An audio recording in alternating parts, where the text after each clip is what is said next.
Hey peeps, and welcome to today's video. Today it's all about the blender. We are going to be making a blender hollandaise sauce as well as a super simple smoothie. Couldn't do a blender recipe video without a smoothie, as well as some delicious blender zucchini bread and a blender taco soup. So if you're in the mood for blending all the things, stay tuned and we will get cooking.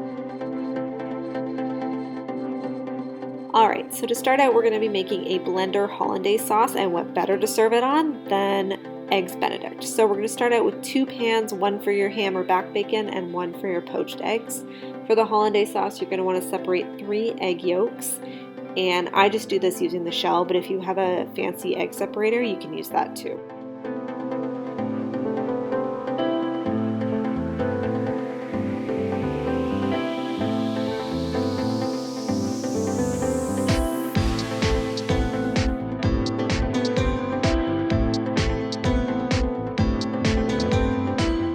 Next, you're going to add a tablespoon of lemon juice and a pinch of salt, and while this is all happening, I'm heating up my little pot of water so that I can poach my eggs. To poach your eggs, you're going to want to have some shallow bowls to put your eggs in, so then you can easily drop them into the pan. Next, I'm heating up my other pan for some ham. You can use back bacon as well. I'm just using ham today. And then when your water is just slightly boiling, you're going to want to slowly pour your eggs in. And I know this looks like a mess, but trust me, it won't in the end. You don't need to use vinegar or anything like that. Just do this and let them cook for about 3 minutes. I'm going to flip my ham over because it's ready to go, and now I'm going to add my ½ cup of melted butter to my eggs, and as soon as you do this, you want to start blending it with your immersion blender. You can also probably do this in a small blender like a NutriBullet, but I don't have that, so I'm just going to use my immersion blender today.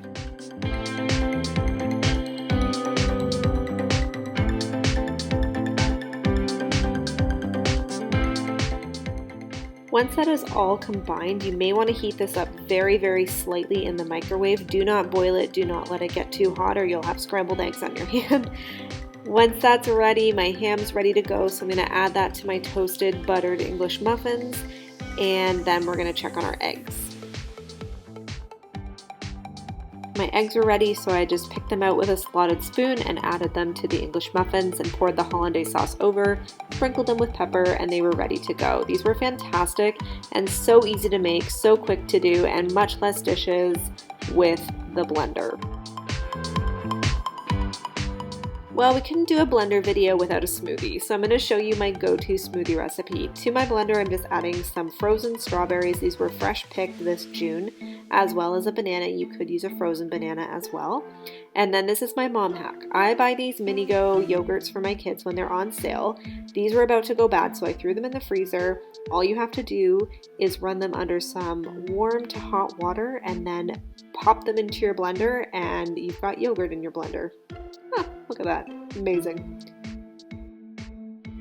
Add your milk of choice, blend it up, and you're good to go. You can of course swap out any fruit, veggies, whatever you'd like to throw in here, spinach, mango, blueberries, pineapple, whatever. You can make it your own, but this strawberry banana smoothie is definitely a hit with my kids. I just pour them into these little munchkin cups that have these little lids with a hole cut out for them, and I find that my 1-year-old does really, really well with these. They're the perfect smoothie cup for them, for their little hands, and the kids love these. It's a great high protein snack for them, but also can get some veggies and fruit into them. Next up comes a nice sweet treat, some chocolate zucchini bread. So to a bowl, I am adding some flour as well as some baking powder and salt, and I'm going to whisk this until combined.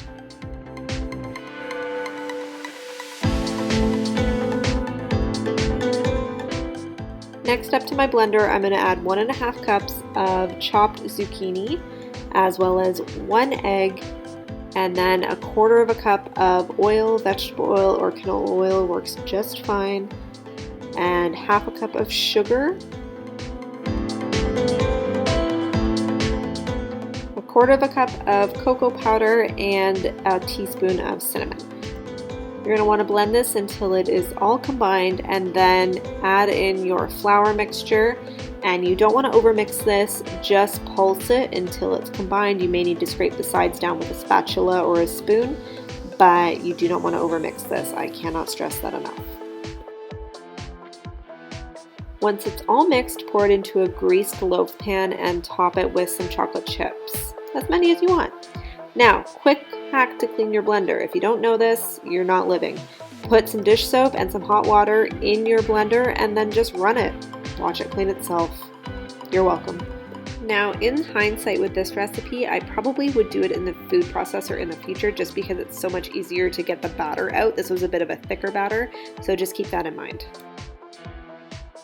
Bake this at 360 for about 35 to 40 minutes. This is what it looks like. Delicious.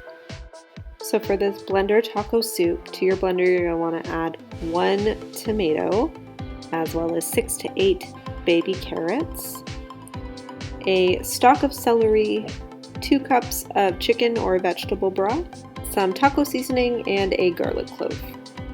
Then you're just going to want to blend this on your soup setting if you have a Vitamix. If not, then add in your peppers, blend it to combine, and then throw it on the stove to heat up. If you have a Vitamix, this should take about 6 to 7 minutes for it to get nice, hot, and steamy. Then you're going to want to add in your pepper. So you want half of a green pepper and half of a red pepper.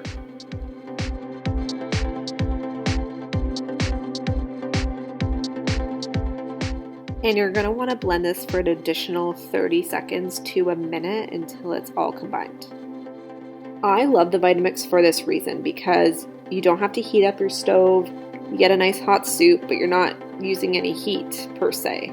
Now we're going to add in half a cup of what is supposed to be black beans, but I didn't have any, so I just used a can of 6-bean medley as well as half a cup of corn. And you're just going to want to pulse this because you want the texture of those vegetables. And then I just topped it with some cheddar cheese as well as some sour cream, which if you've been following me for a bit, you know that I don't use sour cream, I use Greek yogurt. And then I also squeezed on half a lime. But this soup was absolutely fantastic. The flavor was excellent. The only thing my husband and I said was we could add some cream cheese or some milk or cream to really give it that creamy texture, as well as some tortilla chips for a bit of a crunch. But all in all, this was fantastic. Highly recommend, and will be baking again in the future. Alright peeps, well that does it for today. I hope you enjoyed all these blender recipes. Let me know down in the comments below which one you're most excited to try, and I will see you all in the next video.